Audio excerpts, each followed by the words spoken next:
So I know what you're thinking. Why are you saying something negative about Summer Games Fest 2025? There's lots of cool game announcements, and you're right, there have been.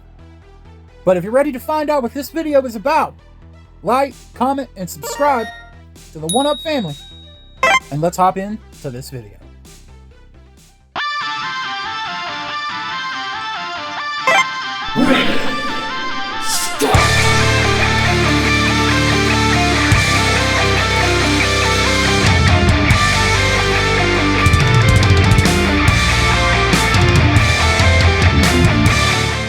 Hey everyone, so welcome back. Summer Games Fest is a big event, where they unveil a lot of games, and it's kind of like the State of Play, which we recently had, and all these other events that go on. And I gotta be honest, outside of the cool game announcements like a new Resident Evil, it's disappointing because how is it Summer Games Fest 2025 if all the games they're announcing are not gonna come out this year? Like 95% of everything they've shown is either a 2026, 2027, or later title. That's not really anything to be excited for. It just feels like a waste of time. It's way different than how it was when we had E3 back in the day, where they actually had the developers or the Kojimas, the Suda51s on the show floor, sitting on those couches, talking about the game as they played the demo. You got to see a deep dive of the game, and it's a really cool, really exciting, big, huge event. Now that's gone. And it's been replaced with these streams where they have like a green screen background, and it just feels so out of touch. It doesn't feel very personable anymore. And I also feel it's made these companies even more lazy. They're showing you nothing as something and expecting you to be excited. For example, and this is going to be a hot take, I'm probably going to have people unsubscribe when I say this, but the Persona 4 remake, what was that? You see the city and then 5 seconds of the character running down the street, really awkward because the animations and the graphics are horrible, and then it just cuts. And it's like, what is this? What is this garbage? What is this? This is the next Persona remake, and this is how you unveil the game. I was not excited when I saw that. I was laughing about how embarrassing it was, and then Atlas came up with a disclaimer, oh, we're going to show more later. Then why didn't you just wait, not unveil it at all, and show it to us when you actually had something to show? We already knew this game existed, because guess what? What comes after a Persona 3 remake? 4.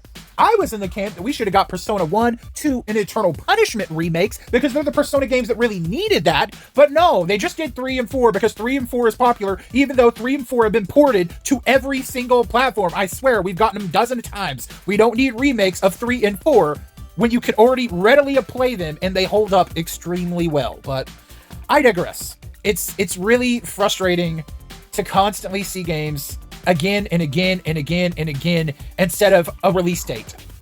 Like, I've seen Silent Hill F like 5 times. It's shown out multiple Silent Hill transmissions and like 3 or 4 shows, and here again, and I'm just like, I don't care now. I'm one of those people that just need to see one trailer that really convinces me of the game, that shows me how the game plays or whatever, and then I'm good until the game comes out or the movie comes out. I don't need to see everything. And a lot of the problems with these trailers is you don't even know if they're real gameplay footage, because they always put that disclaimer out, not evident of the final game, right? Y'all remember when Dark Souls 2 was shown? It was so black and dark you needed the lantern to see where the enemies were, and the details were incredible. Or Final Fantasy 15, you were shown all kinds of cool stuff, and that is not what you got. That was like a trailer disguised as gameplay. It wasn't real. So when they show these games way too early, it's like, what is the point? If you don't have anything real to show, stop wasting our time and your time, because these kind of shows and the money behind them, it's not cheap. It's a waste of funds. It's a waste of everyone's time. But moving on, let's talk about something that was missing from Summer Games Fest 2025. Something that just came out a couple of days ago. Did Nintendo drop some new hardware? What was it called? Oh, the Switch 2, right? Yeah. About 99% of all these game announcements are not for the Switch 2. There is no confirmation that any of these games are coming to the Switch 2. And I know what you're thinking. Well, it just dropped. It needs time. Blah, blah, blah, blah. Well, here's the thing. When you drop new hardware, you should come out swinging. You shouldn't drop new hardware and then just expect people to have good faith and just believe that a lot of games are coming, or these games are coming. If they would have had confirmation that the new Resident Evil or Silent Hill F, whatever, even the new Persona 4 remake, which is not confirmed to come to Switch 2, crazy, right? Would have been announced for it, it would have sold consoles. If people knew Resident Evil 9 Requiem was coming to the Switch 2, they would have went out and they would have bought that hardware. You would have got more sales during Summer Games Fest because of the hype of what was coming to the Switch 2. Instead, you got confirmation that a lot of these games are coming to the Switch, but nothing for the Switch 2. That's bad. Whatever the reason is, I don't care. It's bad.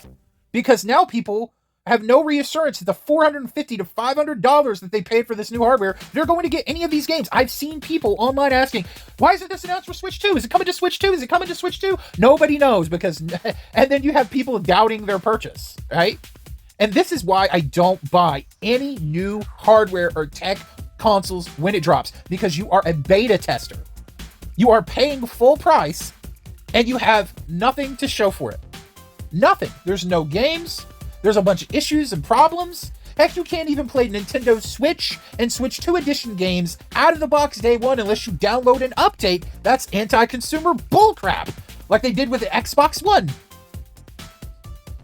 Sure, these games can come, and maybe they will be announced as time goes on, but we're basing everything off of right now. And the point is to try to sell hardware right now, and you're not doing a good job of it.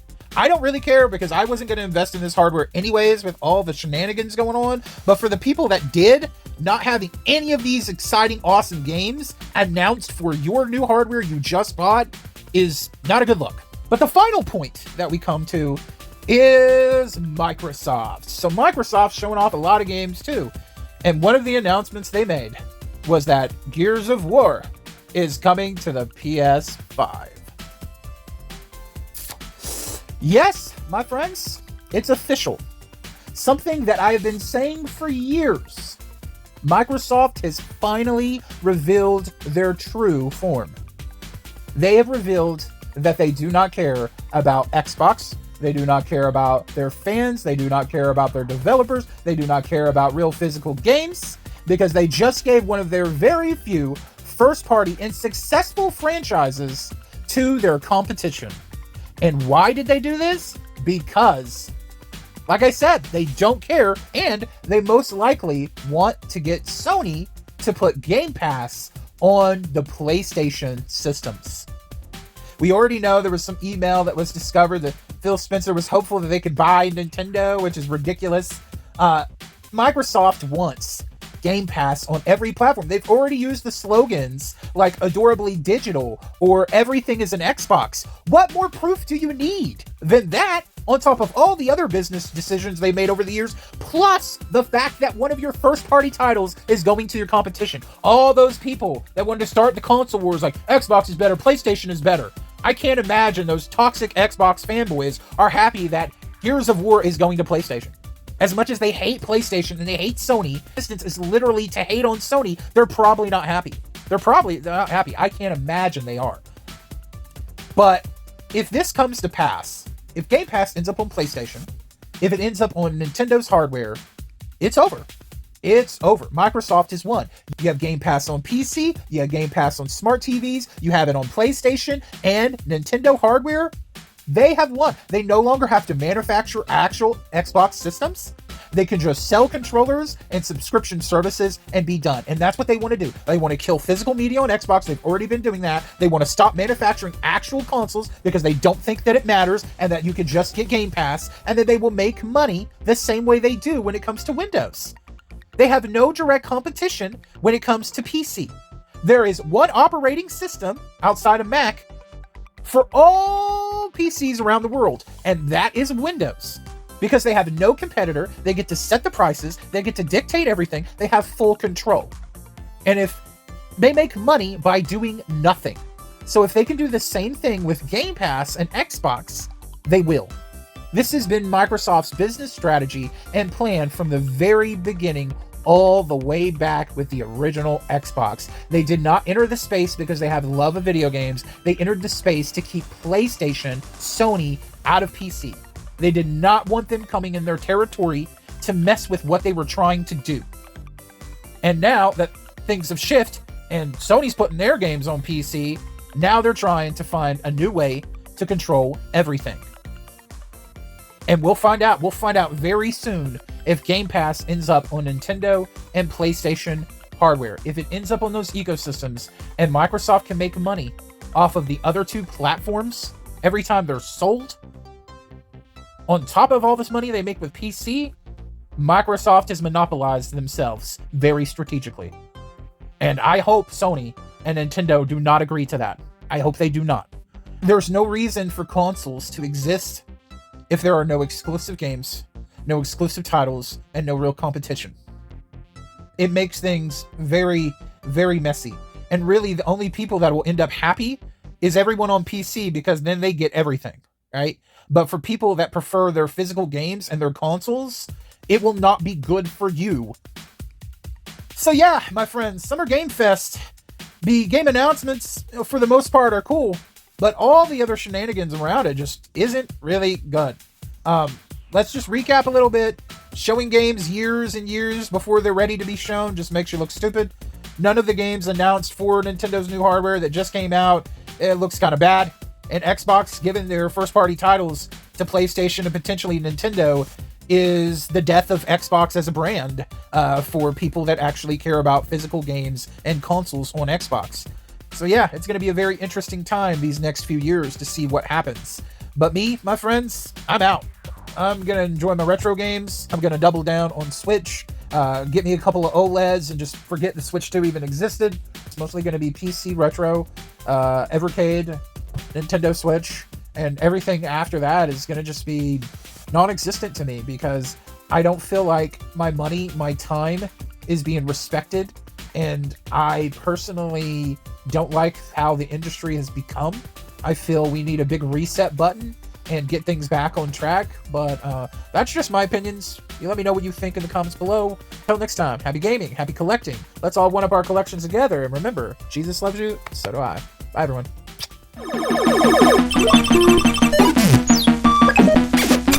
Game over now.